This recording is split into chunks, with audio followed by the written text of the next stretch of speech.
Hello everyone, তোমরা সবাই কেমন আছো? আজ অনেক দিন পর তোমাদের সঙ্গে একটা মিনি ব্লগ নিয়ে চলে এসেছি। তো আজ সকাল সকাল রেডি হয়েছিলাম গাইবান্ধার শিব মন্দিরে যাওয়ার জন্য।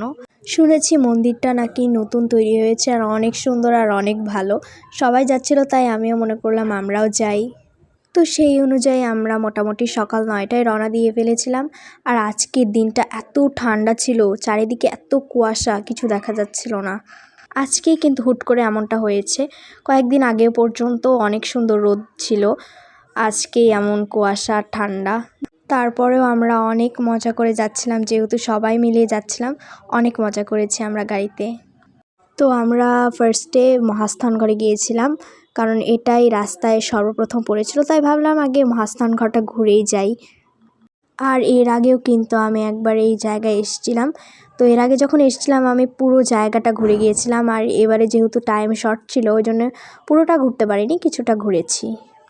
তো চারিদিকে অনেক ঠান্ডা ছিল, কুয়াশা, এর মধ্যে আমরা রাস্তায় হাঁটছিলাম, পাহাড় দেখছিলাম সবাই মিলে, অনেক মজা লাগছিল।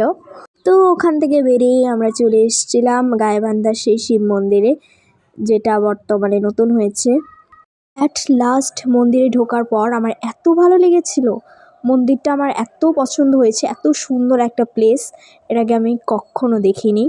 এত সুন্দর শিবের প্রতিমা, কৃষ্ণমূর্তি, আমার ভীষণ পছন্দ হয়েছিল জায়গাটা। আর এই যে মন্দিরের একটা সাইডে যেখানে মানুষ মানত করছিল আর গাছে লাল সুতা বাঁধছিল, সুতা বাঁধার পর অনেকেই এখানে মায়ের পায়ে হাতে সিঁদুর লাগিয়েছিল।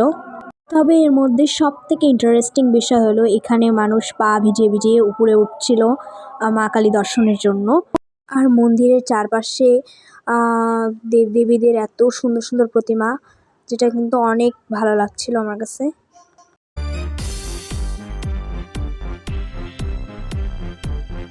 আর ওখান থেকে বেরিয়ে কিন্তু আমরা চলে গিয়েছিলাম ভরতখালী কালীমাতার মন্দিরে, যেটা ছিল ওইখান থেকে 25 কিলো দূরে। এটাও অনেক সুন্দর একটা মা কালীর মন্দির, যেটা নাকি অনেক জাগ্রত। তো সেখানে কিছুক্ষণ আমরা কাটিয়েই চলে গিয়েছিলাম বাড়িতে। তো আজকের ব্লগ এখানেই শেষ, দেখা হচ্ছে তোমাদের সঙ্গে নেক্সট ভিডিওতে। বাই।